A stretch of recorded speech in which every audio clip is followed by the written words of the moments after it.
I did international movie, and at the problem is I was so young. Naging artista ako ng bata pa ako. How old were you? I was 17. 17? Yeah, 17. When I was 18, popular na ako. Nagulat din ako sa katanyagan ko, one day lang. Nagulat din ako. I can admit that na medyo na-overwhelm ako from a college student. Ngayon, marami na akong pera. Nagulat din ako. And then I went to China to do an international movie. Naging a little bit unprofessional din ako kasi nga iniisip ko, oh my gosh, natupad ko na yung pangarap ko. And then I got an offer to do a movie that time with Jackie Chan. And I turned it down because at that time... You turned Jackie Chan down? I was like, this is a real story, I swear. I did a movie with Cynthia Laughter, and then after that the producer said, we're gonna do a movie with Jackie Chan, but you have to stay in China. And you cannot go back in the Philippines for a few months. At that time, you know, you're young. I don't need that. I'm already famous. You don't, hindi mo ma-manifest kung paano ka kasikat kasi bata ka pa. Hi guys! Nandito tayo ngayon sa tahanan ng dating sexy star na si Ramona Revilla. Kukumustahin po natin ang kanyang buhay ngayon kasama ng kanyang pamilya. Pero bago yan, subscribe muna kayo sa aking channel at kay Christine Babos channel. Hi! Hello! How are you? How are you? You look good, ha? Thank you. O, sa kailan ka dumating? That was like 2 weeks ago. 2 weeks ago. And then you're going back to Japan. Yeah, going back to Japan. Sorry, I'm eating mango. I'm starving. So going back to Japan, August pa. Is that the reason why na-maintain mo yung kaseksihan mo? I work out every day. I work out every day, like never like I don't skip a day. Pero here, you know, I'm tumaba na. So, the kids is inside. You wanna interview? Fit ka pa rin eh. Thank you. Oo. Sige, gising kayo mga bata. Yeah, mga bata. Sige, halika, sa loob tayo.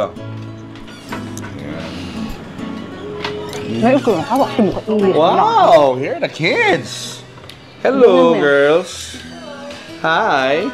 Congratulations. These are your triplets? Yeah, this is my triplets. This is Frishana, Frederic, and Freyosil. Say hello, girls. Hi. Say hello to our viewers. Hello. Say hello. She's really a mommy's girl. Yeah. How can you describe your personality? Like, can you describe it? Come on. Fancy? She's very. First of all, can you speak in Tagalog? Barely. Like what? Can you try to speak in Tagalog? I know very little words. Aso. Aso. Okay. What's aso? But if I ask you in Tagalog, can you understand? You're gonna try, right? You're gonna try? For example, masarap bang tumira sa Pilipinas? Yummy! Thank you very much. Yummy! Thank you very much. Thank you very much, huh? Yeah. I don't know what that means. You don't know what that means, huh? Masarap, so it means yummy. So yummy? What's yummy? Yummy. Yummy. Going back to you. Did you understand my question? No. No. I asked you in Filipino, how is it like being in the Philippines? Do you like staying in the Philippines, living in the Philippines? Yes. Why? Why do you like the Philippines? It's just better.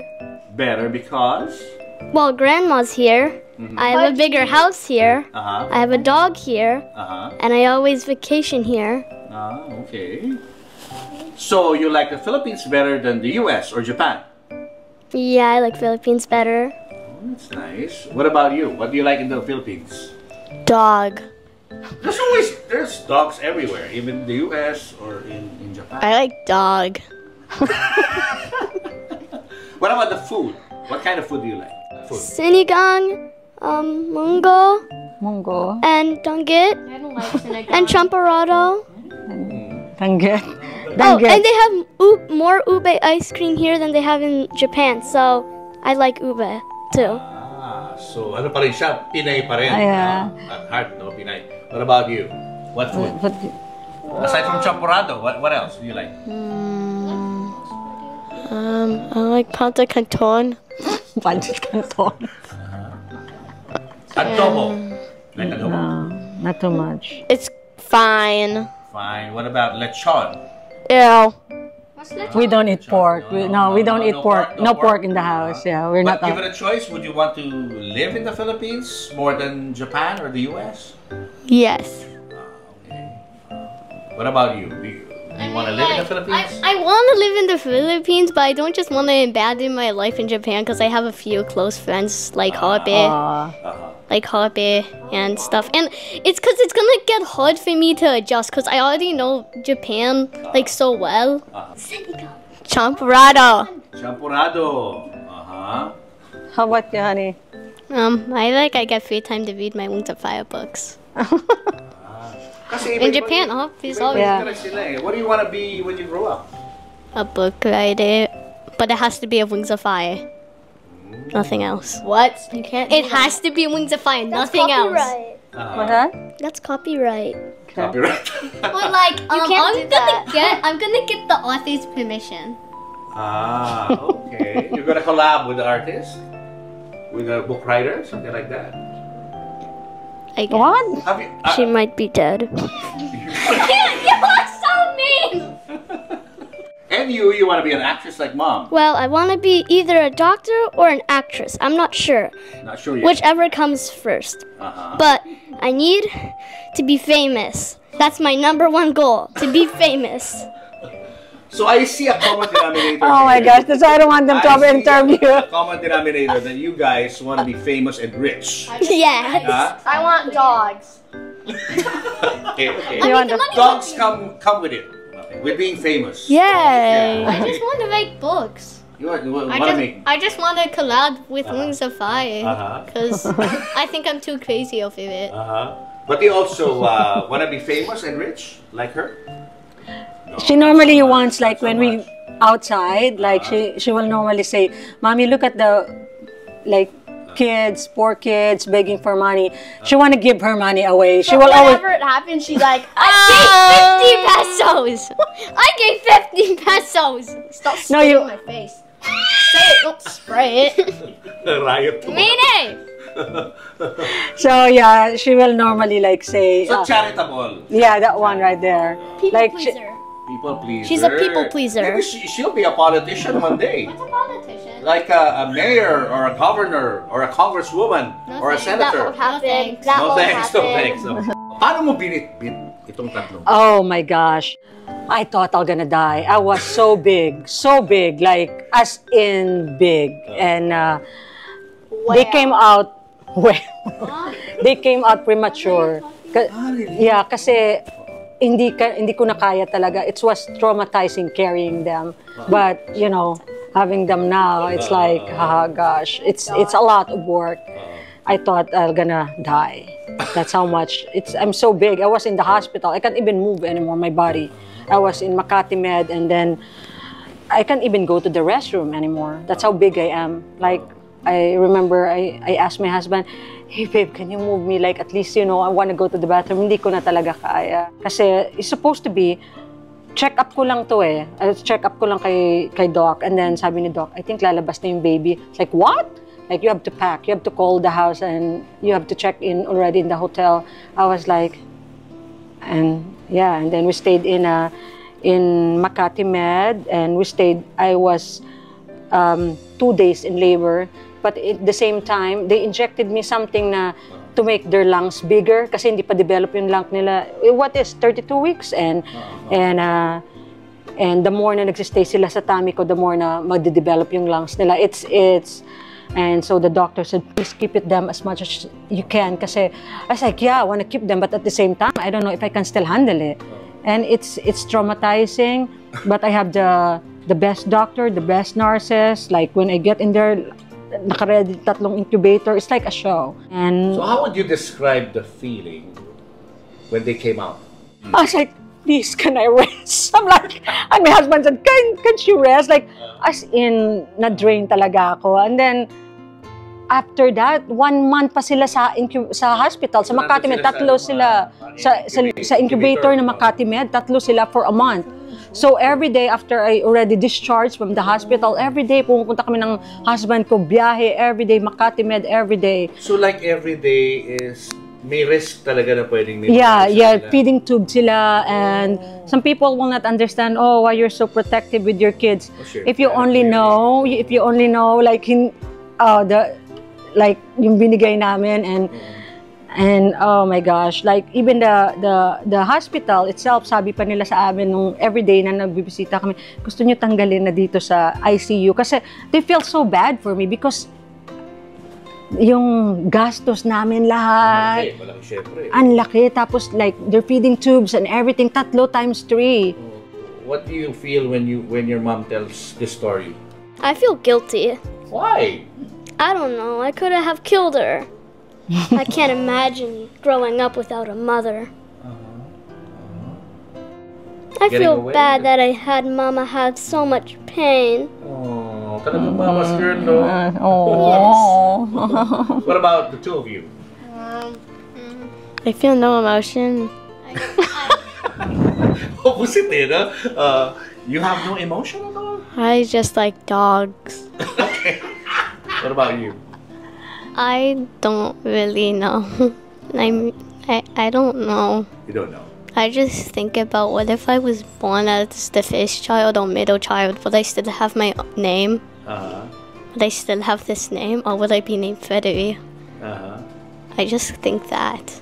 But of course, this story makes you love your mom more because of her sacrifice. Yeah. You know, the hardships she went through, giving Yeah. birth to the three of you. Yeah. Yeah. Yeah. Okay. Well, I already love her so much that there's no more to love because it's so much that I love her. Gosh, wait naman rin. Mama's girl. Oo. Yeah, super. Maliit pa lang siya, ganyan na talaga. Yeah, normally, she's the only one na nag-latch lang din sa akin kasi, I don't know, it's like, Ano explanation pala ng mga doctor sa'yo? Bakit hindi sila magkakamukha? Ano 3 embryos, separate embryos. So, they're paternal, 3 embryos. So, it's really, kasi normally, ang twins or triplets, isang embryo na yan na nag-split. This one is 3 embryos. They're basically, they're like sisters, but at the same time, you know, three sacks eh. So, in paternal triplets sila. Nung nakausap mo yung doctor mo, of course, tinanong mo kung magkakaanak ka pa uli, triplets mo uli, o twins yung magiging anak mo, may possibility gano'n? There is, but I don't want to carry anymore. I don't even want to think about it. But So wala na talaga. This is it, no? it For the two of you. depends. Someone want to carry my child.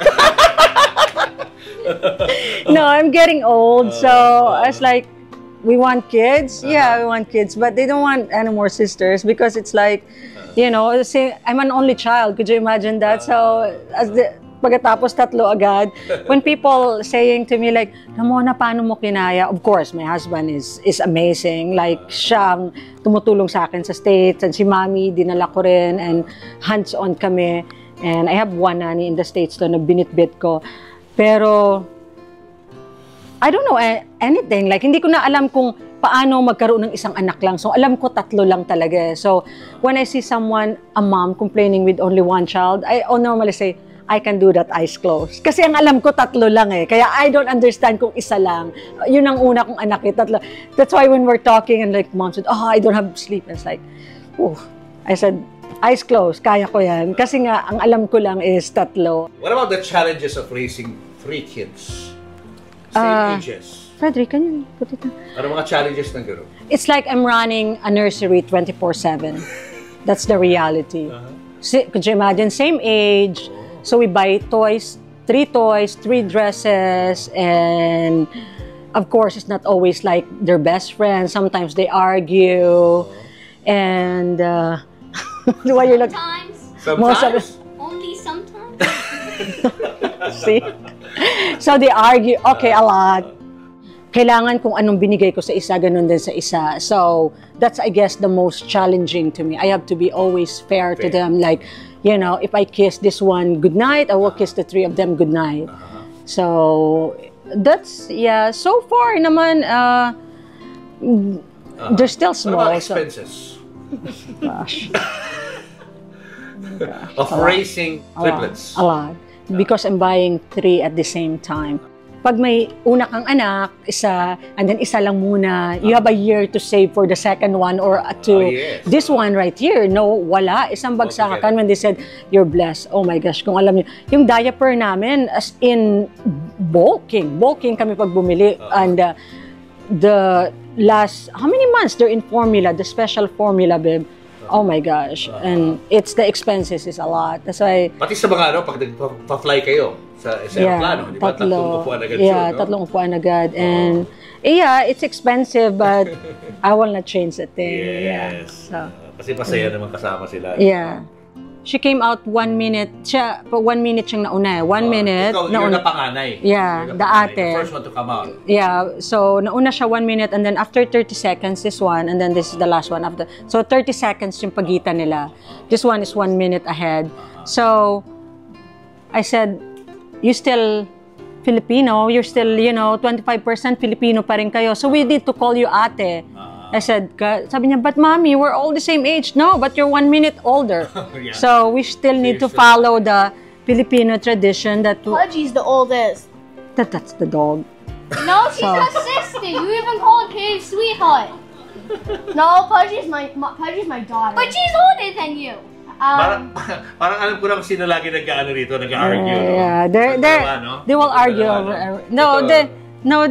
They're normally like close na close sila, best friends sila. Ito lagi nasa tabi ko. She will not leave my side. My husband, Fred, Engineer Fred Farrell. Hi, Fred. Hello. So, Been together for how many years? Huh? Married for Married for almost 14 years. 14 years. 14 years. And how has it been? that's interview. Wonderful, huh? All right. So, tell us about the place, Ramona. Oh, This Ito is to- ito muna. Yeah. This one. this one is yung wedding namin to sa Shangri-La Hotel. This is the reception. So that's 2011. Yan yung kasi we got married in Las Vegas 2010 and then second wedding namin sa what is this? Sa Philippines 2011. So Ito naman ang this is the TV room. Yeah. dahil pang picture dito. Yeah. TV room. This is the family where we hang out. Like, but kasi nga, we don't stay here that long. So, hindi talaga siya ayos. Kasi sabi ko, naku, it's not so ayos. Hindi pa siya ayos kasi we don't stay here that long. Yeah. This is me and when I was little and this is my husband. So, this is where when I went in China to do the movie The Leopard Hunting with Romel Padilla. So, and then, my leading man, Ian Veneracion, and all, the late Mario Dumawal, CBN. Yung brother mo, andito. Yeah, and that's... Your brother. Yeah, that's yung birthday ni Senior, na in-invite nila ako. Yan yung birthday niya. Oh. Yung pinatawag nila ako. Diyan kayo first time nag-meet. Yeah, nag-meet and they welcome me, open arms. That's grandma. That's all the dog. I mean this one, the dog. That's... Who's that dog? Sino mga kasabayan mo noon ng mga actress? Sino ba? Si Ines ba? Sila Ines? O hindi, wala ka sa kanila? No, pasabay ko sila. Kasabay. Sabay. Yeah. Kasabay ko sila. Asunta de Rossi. Yeah. Oo. Si Jessa, kasama kami. Oo. So, this is supposed to be... hindi kasi kami dito nakatira eh. This is supposed to be our coffee lounge area. Hindi pa siya tapos. So, vacation na kasi kami dito. Ganda sa labas, oh. Yeah. Ano naman to? Kinangan natin sa labas? Yeah, it's not May really... bar pa. Yeah, hindi talaga siya nakaset up ha. Kasi, Oo. we don't live here. So, we don't live here. So, we have gazebo. So, we have a bar here. Before talaga dati nakaset up to. Ngayon, hindi kasi nga, alam mo, hindi kami dito nakatira. Vacation lang. So, yeah. And Anong kwento ng property na to? Paano mo nakuha? at that time, I just really looked for like binibenta and I'm willing gusto ko yung area, gusto ko dito sa BF Homes and then nakita ko na like the style and binili ko. Oo. Yeah. And up to now, di ba? Hindi mo binibenta. No, Oo. talagang dito lang to. Oo. Ito yung isa sa mga una mong malaking investment, no? Yeah. Like, yeah. May... So, yeah. And then here, you can come here. So, yeah. Wala na, hindi na talaga namin inayos kasi nga... May akit pa. Oh, yeah. So, this is the area where we hang out. That's our bed. So, yeah. So, you know, it's big. Sa taas. Yeah. Ang laki. May laki sa loob. So, this is where May view ka ng daan. Yeah. Parang bakasyonan na lang talaga namin kasi nga hindi na kami dito nakatira. Oo. We normally just here for a month. Pero ayokong ibenta kasi nga we don't know. At least may inuwian kami every time we come home. Oo. Hanggang kailan kayo sa Japan? Walang date yun? We just got extended 2 more years. So we probably 3 more years. I love it there because oh my gosh. Pero American citizen ka na? Yeah.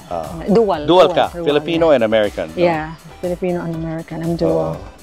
Nabili ko siya, pinaayos ko, pina-renovate ko, and since then, dito na ako tumira. And then, nung pumunta kami ng States, iniwanan ko siya, pina-caretaker ko. And now, we go back and forth. So, we're just maintaining the house. So, we maintain the house kahit wala na kami. Yung mga bata raw, dito gustong tumira. Sa Manila, Tingnan mo to, relax na to rito. So, alright. So, yeah, so no, hindi ayaw ni Fred ng bedroom. Yeah, you can come here. Sino paint dito? It was from Alabama. No, painted that. It was there.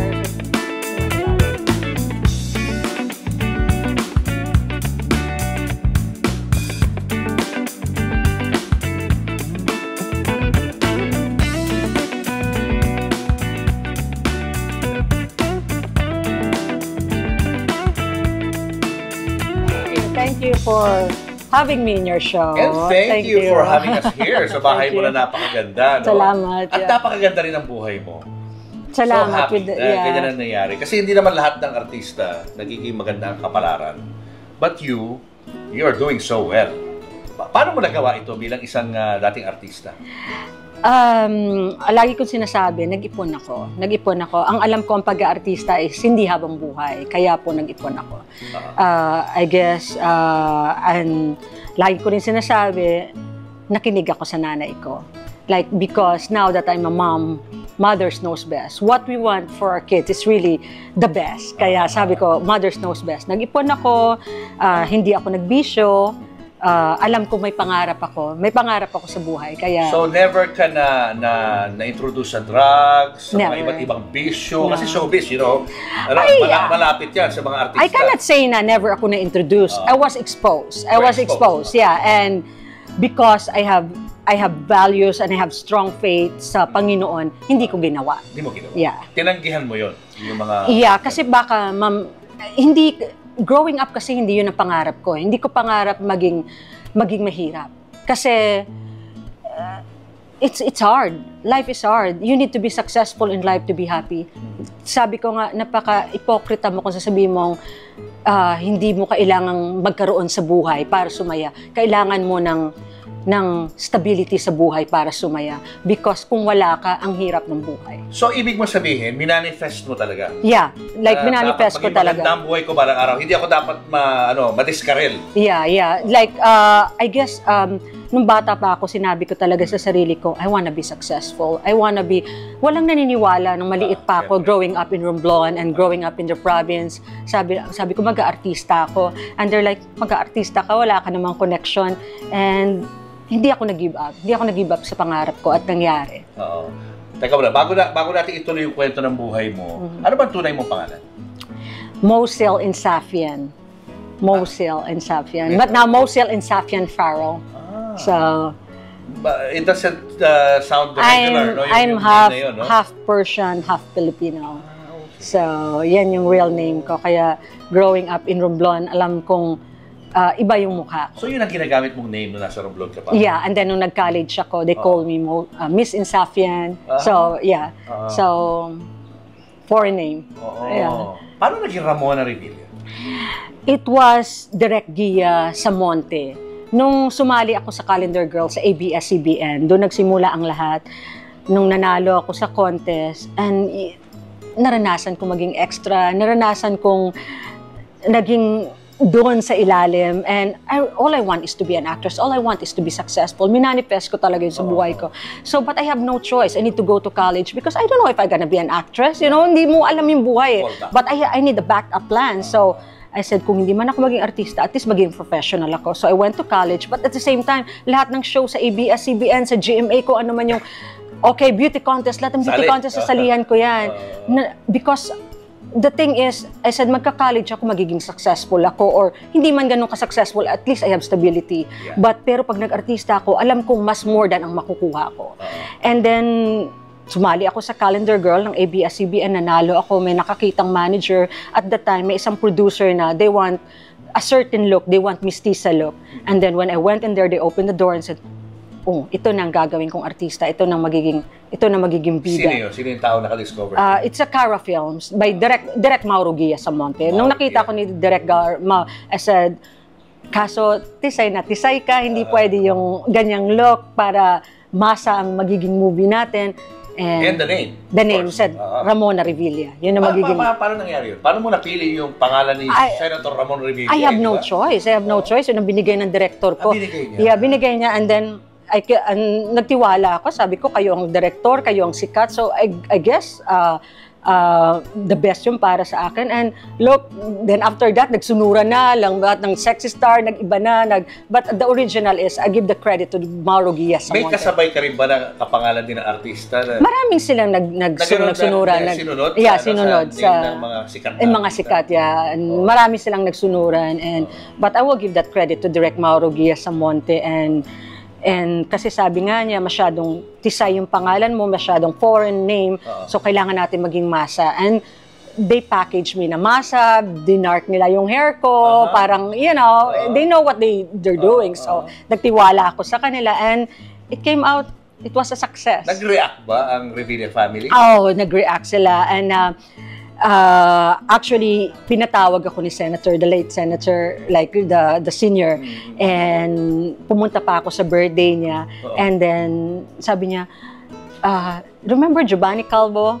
Yung yes. Yeah, so he's from Romblon. Sabi niya, I guess nagkausap sila, like, taga Romblon ka, Giovanni, di ba? Yeah. Merong daw Ramona Revilla ngayon na pasikat na artista na Ramona ang pangalan. Anak ko ba yun? Saan yung nanay? So, he got confused. Kasi ang dami daw niyang anak sa labas. So, he thought it was, I'm one of them. So, pinatawag niya ako, pumunta ako sa birthday, and I said, I'm sorry. It's like, yeah, yung name mo pumapatok. It's a Sexy Films. And I was like, oh, sabi niya, okay naman yung itsura mo, maganda ka pala, tisay na tisay. Sige, you have the blessing to use my name. I said, don't worry. It's like, hindi ko aabusuhin. Like, you know, I was like, don't worry po, hindi ko aabusuhin. And it's like, yeah, you have the blessing to use my name. It's okay. I'm proud that, you know, you're using my name. Akala ko kung, you know, and we had the small talk, and I said, okay, you can use my name. I was like, oh, thank you. The one that got close to me is Ram Revilla. Si Ram. Yeah, yung neighbor ko. We go out, they normally call me ate. They accepted me, like, you know, dapat nga pupunta pa siya sa kasal ko, invited siya, and then things happened. Kasi ang suspect doon, sa pagkamatay ni Ram, is si Ramona Revilla. That was like, kasal ko yun eh. Like, kapangalan mo. Kapangalan ko, tapos kasal ko pa. Like, that's the time that we gonna have the wedding. Pumunta kami ng Boracay, lahat ng news sa ABS. Like, suspect ako, nagkakaroon ako ng, hate messages. Siguro nalalagay din yung mukha mo doon sa akala. Yeah, tapos like, like, even my husband said, like, hate messages, mamamatay tao ka. I said, you know what, that's part of using their name. And I said, I don't take anything personal kasi that's who am I. It's like I said to my husband, that's part of using their name. I used their name, they're famous, and now if something happened and medyo may backlash, it's okay. So I just ignored it, and then suddenly explained to everyone we're in Boracay with the family of my husband. Ramona Revilla kinasal na, pero siya ba ang pumatay sa?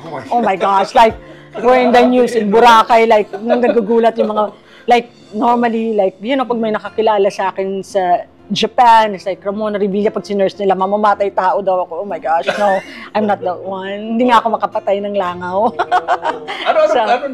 How would you describe yung feeling mo nung nalaman mong pinatay si Ram?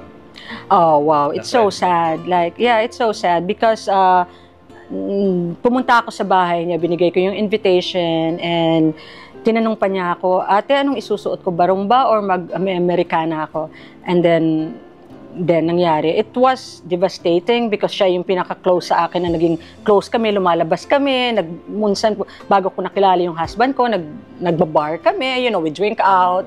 And it was sad, but I really don't know the real story. I just don't know. That's why I said I don't want to say anything.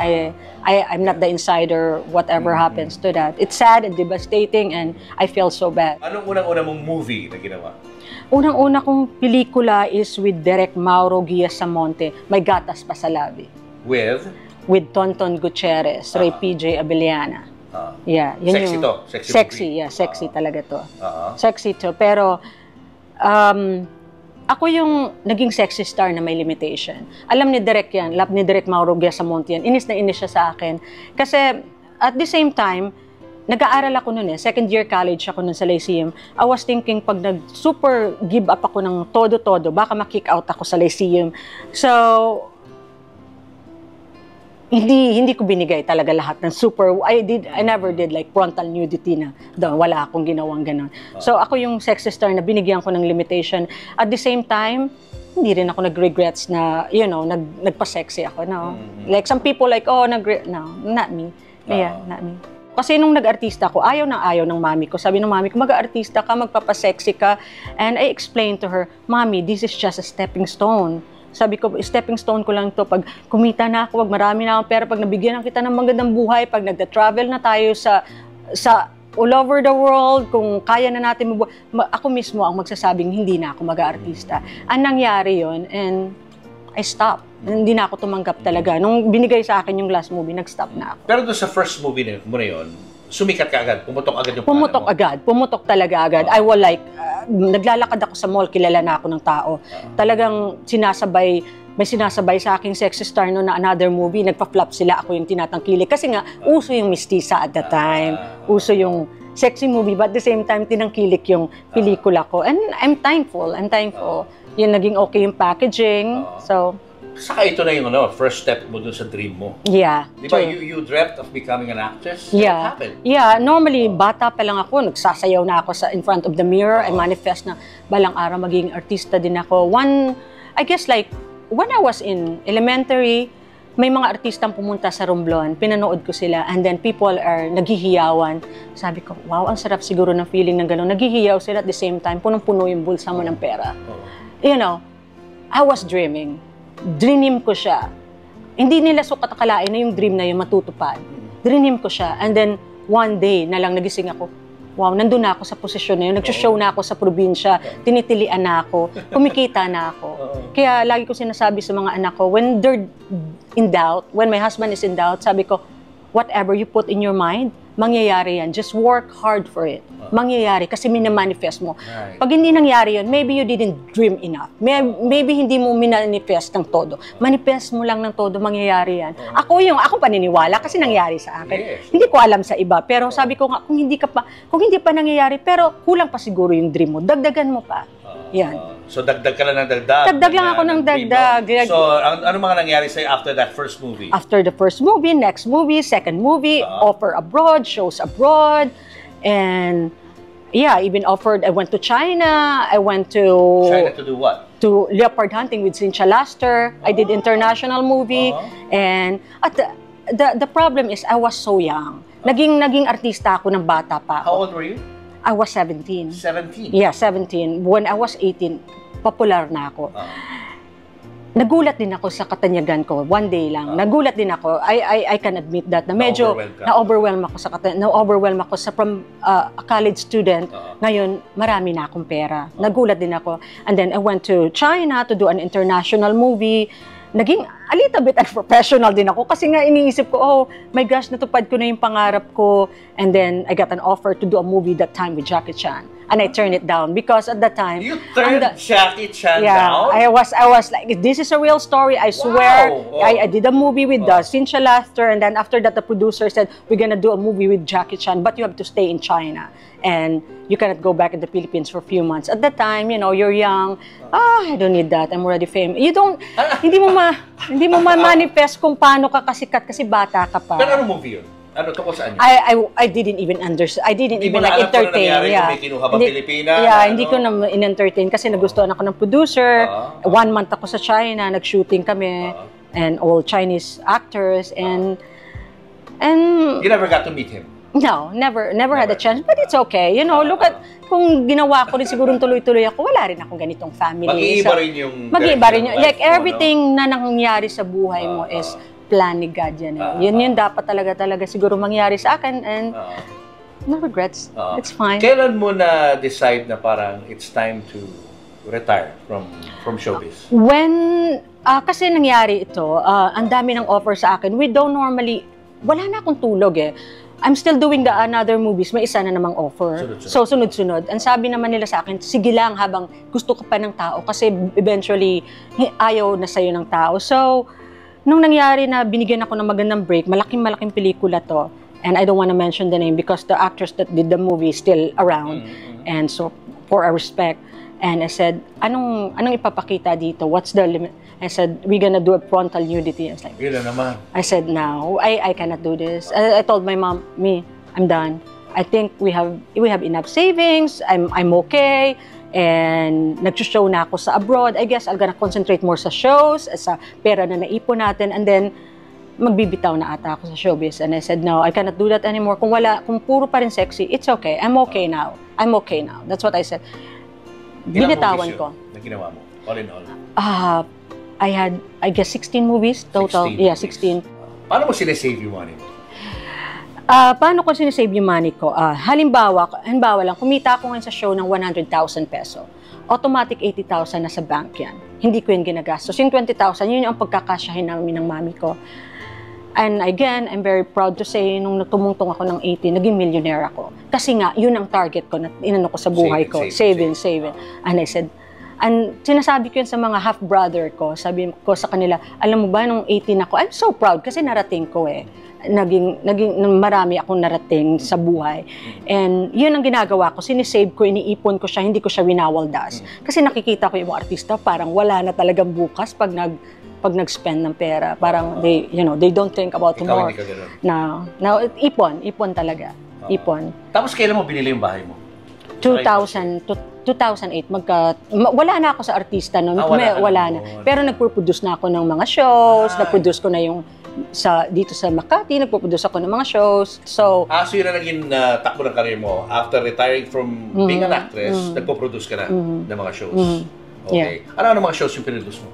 I had one with Keith Martin. Pinroduce ko rin yung sarili ko.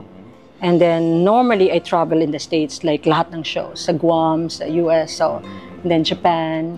Yeah. Paano mo nakilala si Fred?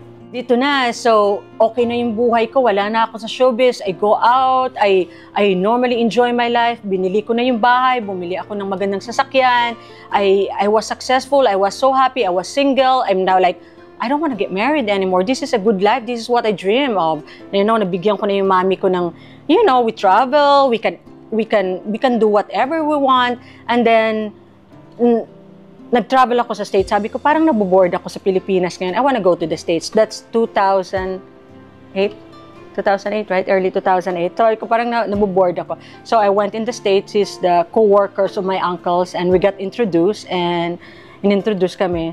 And ayoko. I really don't want. I said, no. Na-introduce kami ng husband ko, and I said, it's not time yet. I'm still enjoying my life, and the rest is the histories. Kasi nga, tumatawag na siya, and then, na-develop na ako and everything. So, yeah, 2008, we met in San Diego in the States.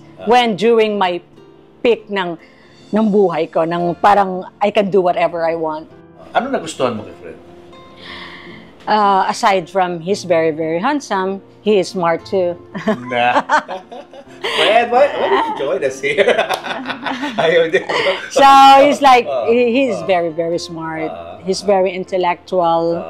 And I don't, parehas kami ng gusto eh. Hindi siya boring. May pangarap siya. Yeah. Very, very intelligent. Of course, you've had relationships in the past, no? Of course, yeah. Yeah. How would you compare yung being with him sa ibang mga relationships mo? It's a challenge kasi ibang-iba si Fred eh. And how can I say it? He's totally different. And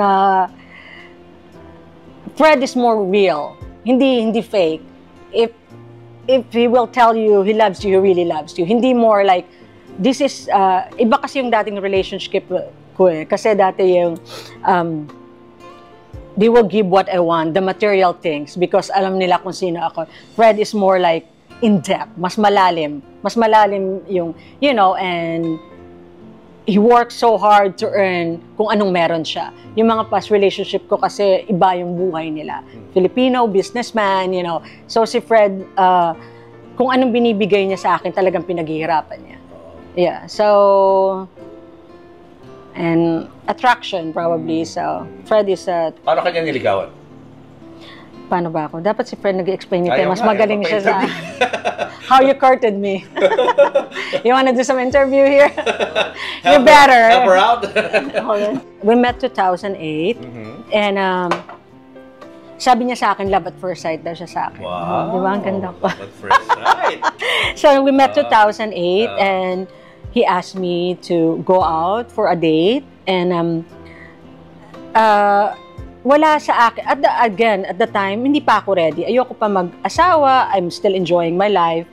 And sabi niya, paano magiging tayo? How to have a relationship with you? Tinanong niya. Sabi ko, puntahan mo ako sa Pilipinas. You have to see me kung anong naging buhay ko sa Pilipinas, kung sino ako. Mahirap naman mag-commit sa'yo na you don't know me, kung paano ako sa Pilipinas.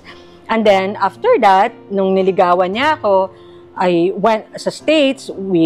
I traveled to the time nagta-travel ako a lot. I traveled to Mexico. I went to Las Vegas. He kept calling me, "Hey, how are you when you're gonna go back from from your travel? We're gonna have a date and everything like that." And then nag-date kami. Umuwi ako ng Pilipinas, and then he never stopped calling me. Every night nag-uusap kami, and I was just listening to him. Binabasa ko siya.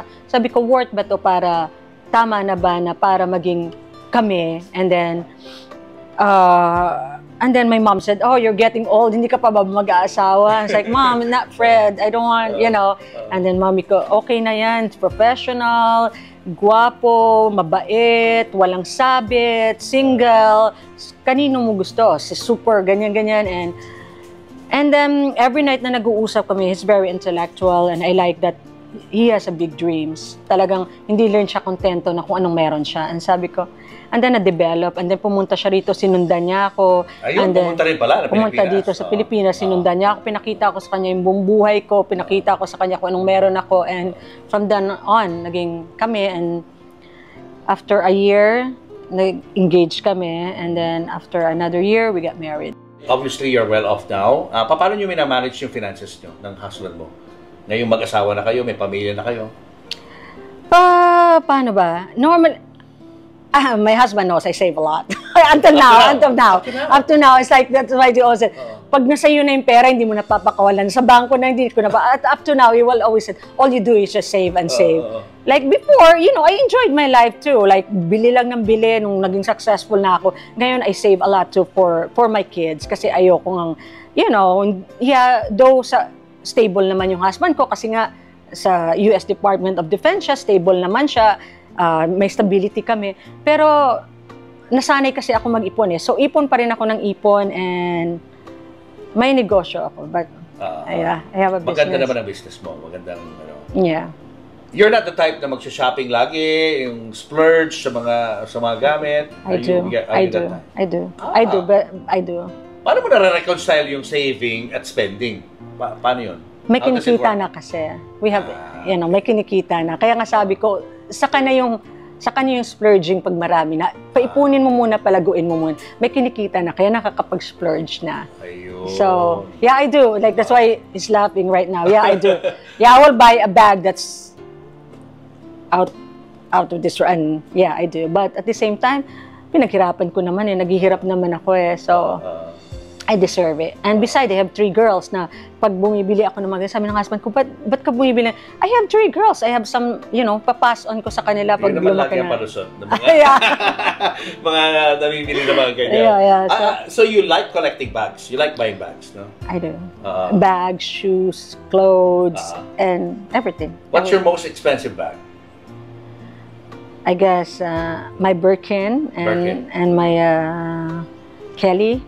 So meron ka ba ng mga ostrich, mga Crocs? Gano'n? it's Crocs, yeah. So nice. whatever. So that's investment, by the way. It's not just like you're just gonna buy it because that's what I told my husband. That's it's an investment. Sabi niya, niloloko ko lang. No, it's not investment. Like, yeah, I was like, oh, come on, that's not investment. Sabi niya it's investment, babe. So, yan yung palusot ko para bumili ako na. Yeah, I collect watches and mga Patek ba yan? Mga Rolex? Gano'n? Yeah, may mga ganon. Pero, yeah, whatever. So, cars? Before, no, wala na. Hindi na yun. Sa Japan, hindi naman necessary sa Japan. No, we don't. Yeah, my husband, no. What about properties? Yeah, meron din sa kanya. Sa Amerika, meron. Pero, I don't wanna discuss about it. Sa Japan, may bahay na rin kayo, hindi? Hindi ka No, wala. We cannot buy house in Japan because we're working for, but the U.S. Department of Defense paying for everything. Paying for, like, everything. The school of the kids. Yeah, they go to American school. So, and... Kailan mo huli nakita ang tatay mo? Yeah, 2010, before my wedding, I guess. Because laging like yung mami ko, hindi ko masyadong kamuka. So, Pinay na Pinay. So, gusto ko na maipakita sa husband ko na, ang init, grabe. May aircon na yan. And pag gusto ko na maipakita sa husband ko na kung saan nanggaling yung look ko. So, in-invite ko yung daddy ko sa house. And he got drunk and insulted me and my mom. And I said, Dad, I only asked you once to be nice and hindi mo pa rin ginawa. And I was crying. I left my husband with my dad. And my husband said, I don't understand what's going on. And it's like, he said, this stuff. And I said, that's it. I gave up. I gave up on you. And nag-give up na ako. And then, you know what? Sabi ko nga, mag-sorry lang sa akin yung dad ko. I-admit lang niya sa akin na nagkamali siya. I'm okay na. Like, I forgave my dad, of course. Kung wala sa kanya, wala akong ganitong mukha, walang. Pero, nung dati kasi I don't understand. Probably you have kids and may mga mabait na magulang, may hindi. Nung naging magulang ko, naintindihan kung paano maging magulang. Sabi ko, ay ganito pala yun. When you have kids, that's supposed to be your priority. Hindi ka lang nagluwal ng bata sa mundo. You should be, responsible enough. Mas nagalit ako sa kanya nung naging parents ako. Kasi naging parents ako eh. Kasi alam kong parenting na ngayon. Sabi ko, ay, ba't ganon? Ba't mo ako iniwan? Parents should not do that. When you have kids, you totally change supposed to be your lifestyle. And then maraming nagme-message sa akin sa Facebook, kapatid mo ako, sinabi ng dad mo, may anak akong si Ramona Revilla and he's using me para makuha pa ng ibang babae. Masakit. So, I cannot reconnect with everyone in Facebook that's saying they're my sister. What am I gonna do? I have my own family now. Hindi ko alam kung totoo ba na sister ko sila o hindi. Hindi ini-ignore ko sila. Anong gagawin ko? I have my mom, but my mom is responsible enough para palakihin ako ng tama. So, you should have a choice in life na kung gusto mo maging successful. So, when they messaged me, I said, hi and hello, is your dad? Here's the picture of my dad and everything, but I cannot extend too much help anymore because it's so many of them. So many. So many, Marami at least talaga. 20 plus, I guess. Nagme-message sa'yo? So many of them. Like, mga Pilipino rin ang nanay? Yeah, Filipino yung nanay. Tinatanong ko na nakilala. So, wow. But I'm never, no regrets. No kirot sa puso. When they said kirot, wala. So, you never got to see him again? Then after that, I know, dito siya, tumira siya rito, and then after that, umalis na kami, pumunta kami in Japan. Someone messaged me in Facebook, an Iranian guy saying that I'm with your dad. I said, with my dad? In Instagram, with my dad. And said, yeah, nandito siya, gusto ka raw niya makausap and everything. I said, oh, probably he's changed. And he called me, we do FaceTime, he's in Iran right now. And I said, oh, my daughter, I want to go back to Philippines. I want to go there in Japan. I said, Dad, you called me, you're going to use me again? What do you want? I thought like, oh, I changed and everything. I was like, no, Dad, just stay where you're at right now. I cannot help you anymore. It's too much. You're already old. Just make sure, dyan ka na lang, mas okay ka dyan, kaysa sa Pilipinas ka na. Magme-message naman sa akin, ilan ng anak mo, akong anak ka, ako, kapatid mo. So, binigay ko yung sa mga bata, yung phone, sabi ko, this is your grandfather. Nandyan ko nakuha yung look ko kasi I feel bad for my kids na hindi nila alam kung sino yung daddy ko. And I said, oh, you're very beautiful, kamukhang-kamukha kita, pero wala sa sincerity yung pagbabago eh. And I said to him, God bless you, Dad, ganyan-ganyan. Hindi siya naniniwala ng Panginoon. So we have totally different outlook in life. Diba, civil kayo, but not exactly enemies, no? No, he's my dad. But at the same time, walang kirot sa puso eh. Kung nangyari sa'yo na naging successful ka, kasi kung marami kang hinanakit, kung marami kang regrets, how can you move forward? You should move forward na wala kang regrets sa buhay. Kung siguro kung naging pangit yung buhay ko at hindi ako naging successful, siguro sasabihin ko because of you, Dad. Pero hindi mo rin siya masisisi kasi I have my own life, kay may sarili ka pag-iisip, so na regrets. So, walang kirot sa puso. As in, when, nakakatawa nga, when yung pagpelikula, kailangan umiyak ako. Sabihin nila, umiyak ka. Konti lang yung kirot sa puso kapag pinapaiyak ko, iniisip ko yung daddy ko na iniwan ako, na hindi ako lumaking may ama. Konti lang. But at the same time, you have to manage your own life. Hindi ka pwedeng lagi na lang nag-iisip, anong nangyari sa akin? You know, move forward and be positive. I just move forward, pursue my dreams until narating ko. Hindi siguro, hindi man ganun kalaki, hindi man ako naging superstar, pero this is what I want. This is what I want. This is what I want, a family. I want kids. I don't want to be, kung gusto ko nung maging superstar, kung gusto ko nung makapangasawa ng ganito, ng mga niliga sa, nangyari yun. Pero hindi ko yung ginusto eh. Hindi ko yung ginusto na maging kabit, hindi ko yung ginusto maging may pangasawa na mayaman, na politician, hindi ko yung ginusto. Kasi nung time na yun, marami. Marami talaga, I'll be honest, marami. Pero hindi ko yung ginusto, namuhay ako ng sarili ko, and then, this is what I want. This is the life that I want. Tahimik, successful at the same time, stable, and kinikita namin yung pera namin sa malinis na paraan. Wow. Thank you so much. Thank you. Thank you, Ramona. Thank you, and congrats sa iyong magandang buhay. Thank you so much. Thank you. Thank you.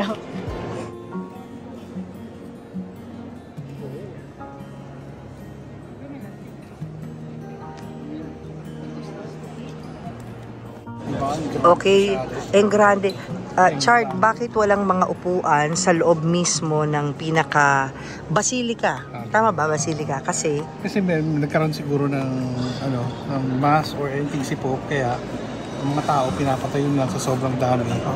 Kasi pag nilagyan ng upuan, mas masikip pa. Oo. So, siguro to accommodate more people, tinangal din na yung mga upuan. Kasi dyan sa gitna, dyan siya paparade dyan sa dumadaan. Dito dumadaan. Ang sino mang Pope, no? Ayan. Wow.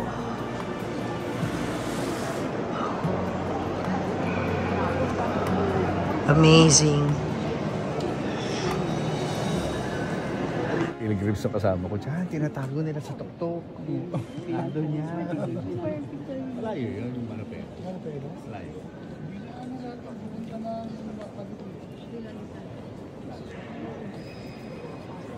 Maliit lang na simbahan yun. Malita nila? Oo naman. Matami lang na-vision eh. Naka-display.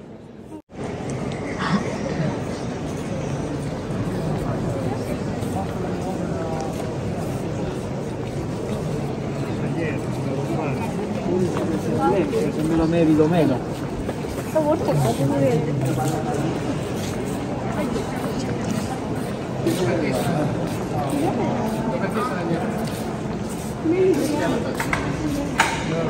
Chard. Ano ulit, sabi mo? Usually Okay. pagka yung or normal na mga mask ni po, minsan dito siya lumalabas. Galing din sa Parang Harry Potter doon. Ooh. Or, Tawag doon sa Harry Potter yung mga black. kaya, dito siya dumadaan. kaya hindi pwedeng pumasok na. Dito siya dumadaan. Why is there one underclothes?